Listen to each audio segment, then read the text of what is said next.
No! No! No! You stay back!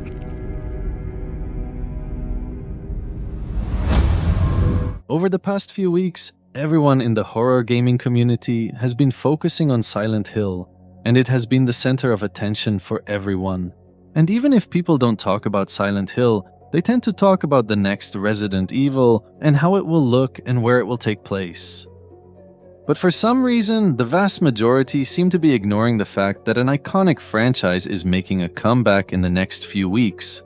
And it actually might be one of the biggest deals this year. I believe you realized by now that I'm talking about none other than Alone in the Dark, specifically the remake of the original game that will come out on March 20th to revive an experience that's more than 3 decades old. And in case you don't know how iconic this game is, keep in mind that it's literally the first ever 3D survival horror game, and it paved the way for popular titles like Resident Evil and Silent Hill. It's basically the game that invented survival horror as people know it today. But sadly, this franchise was neglected for too many years, and the only hope for redemption is literally the remake that's coming very, very soon. Have you ever talked to a doctor about your condition? And since we're very close to putting our hands on this game, I thought it would be a good opportunity to make a video where I explain to you briefly the general story of the original game, which is expected to be similar in the remake, but not very similar, and I'll explain this later. I want to give you an idea of what you should expect when it comes to vibes and elements without any spoilers. But I also want to talk about some concerns I have, and the points that I really believe the game should get right in order to be a success.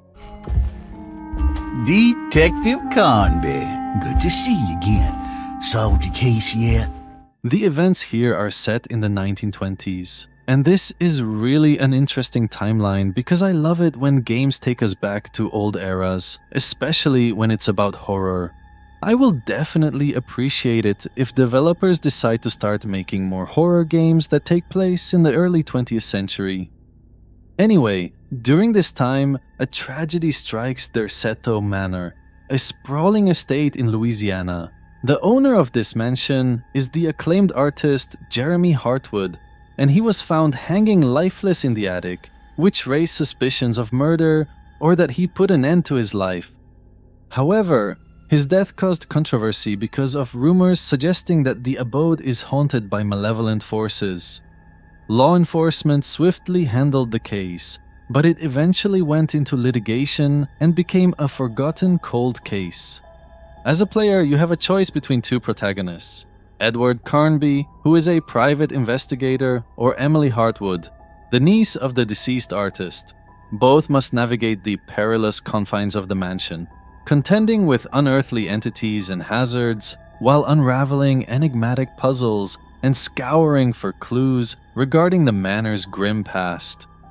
Even though your chosen character receives a brief introduction depending on their background, the gameplay remains consistent throughout the experience, and this means that a chilling adventure awaits you regardless if you're playing as Edward or Emily.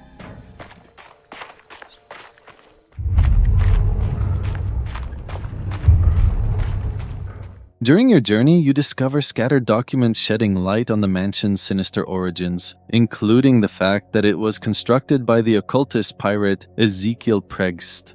This man used hidden caverns beneath the mansion for nefarious rituals, and his main goal was to bolster his wealth and prolong his life in a spiritual way.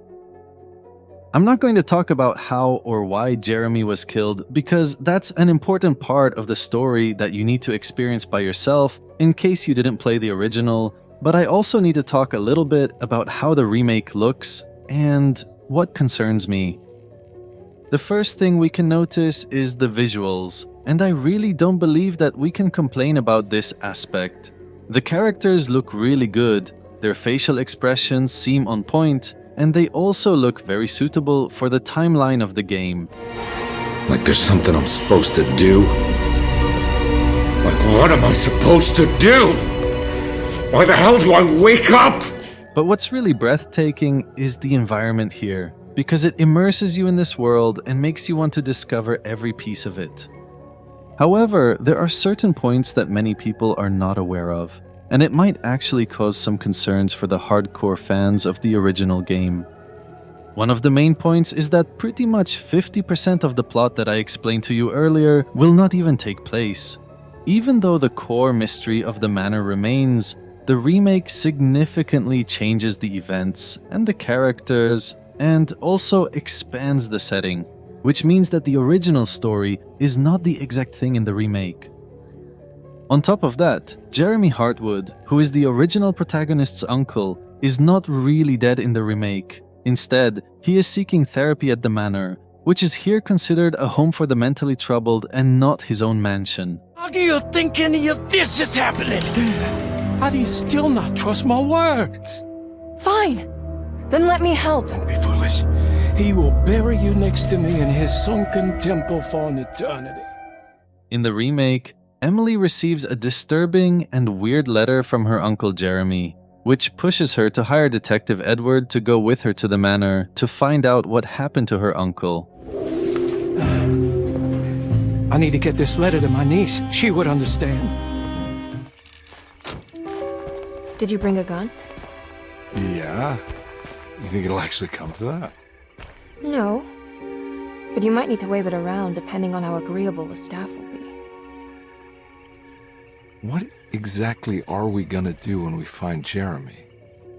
The fact that the place in the remake is a home for mentally ill people also allowed the developers to add more characters, including staff, patients, and doctors. Who are you? Whoa, pardon me, excuse me. My name is Edward Carnby, private investigator. I hope you don't mind we let ourselves inside. I do mind. I really don't know if we should be excited about this or get worried, because it seems like the original story will be thrown out the window here. This shift concerns me because I feel it deviates too far from the established lore and undermines the original's atmosphere. Another concerning point is combat, and I'm pretty sure this aspect is a problem for a lot of people, but for different reasons. It's a problem for the hardcore fans, because it seems like it lacks the resource-limited encounters of the original, and also becoming a more central focus, detracting from the puzzle-solving and exploration aspects that were essential to the first Alone in the Dark. However, I also believe that the combat will be a problem for the other side of the audience, who are not familiar with the original experience and just want good action. These types of players usually want the combat to be smooth, exciting, and fast-paced, but this is clearly not the case in the remake. Even though I'm personally aware of why the combat looks like this, I'm pretty sure a lot of players think that it's clunky and inconvenient, which is really an issue for people who got used to action horror games like Resident Evil.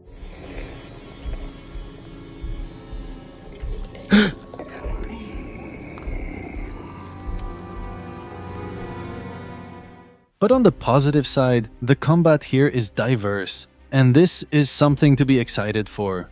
If your guns run out of bullets, melee combat is a perfect alternative, but even if that's not enough to save you, you can still throw stuff at enemies to slow them down until you find a freaking weapon.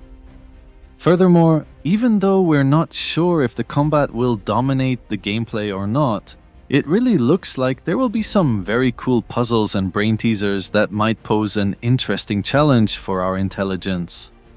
To be fair, the changes in the story might have a positive side for people who are familiar with the original game, including making us curious about the conclusion of this story and what might actually happen. Another enticing element is the fact that the game has a secret ending that you can reach depending on the difficulty setting you choose and your overall decisions in the game if you decide to play with both characters. How are we here? You know about the dark man haunting your uncle? I'm familiar with his mental state. I think we all in his head somehow. Because these streets are real, but they're not like on any map. How do I get back? Only Jeremy knows how. He has this juju necklace guiding him. But despite all of this, I really believe that this is one of those games where you don't really know if it's going to be a major success, and everything on paper will be executed in a good way, or if it will be a forgettable experience that will not please the hardcore audience nor the modern gamers. The same analysis that I made in the previous video about Resident Evil and Silent Hill pretty much applies to Alone in the Dark. This is a remake of a game that's been around for more than 30 years, and we don't even know if the people who played it back then still have enough passion to buy a remake or not. Or if there's even a considerable number of people in general who want this remake and are eagerly waiting to play it. The reason why I believe the developers themselves share these same concerns with me is the fact that they delayed the game 2 times already, and it was not for technical reasons. It was supposed to come out in October of last year, but they were afraid that other titles like Spider-Man and Alan Wake would definitely steal all the attention from them. The idea that they are not confident in their game's ability to catch people's interest really makes me believe that there's uncertainty in the developers' minds. This is not the attitude you usually see when a company knows that it's making a big game and can easily stand out no matter the competitors. But to be fair, I also understand their strategy considering how the franchise went into oblivion for so many years, and its fanbase still has a bad taste in their mouths from the previous failures. It's also worth mentioning that this remake was made by new developers after THQ Nordic bought the rights to the game 6 years ago, which means that they're trying to revive it, and they're not the ones behind its decline in the first place. Tell me in the comments what your thoughts are about this remake, and if you're interested in buying it on the first day, or if you're going to wait and see the reviews. I want to know how many of you are keeping this game on their radar, because I really feel like people are not talking about it much, even though it's supposed to be a big deal for horror fans.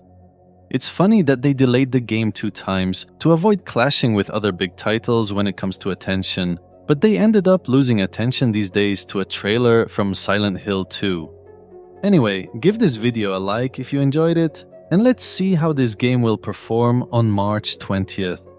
As I said, it can be one of 2 options. It will either be a forgettable experience with too much exploration, and people will end up calling it boring, or it will be an enticing adventure of investigation, action, and interesting events. Let's wait and see. Why would you give me hope?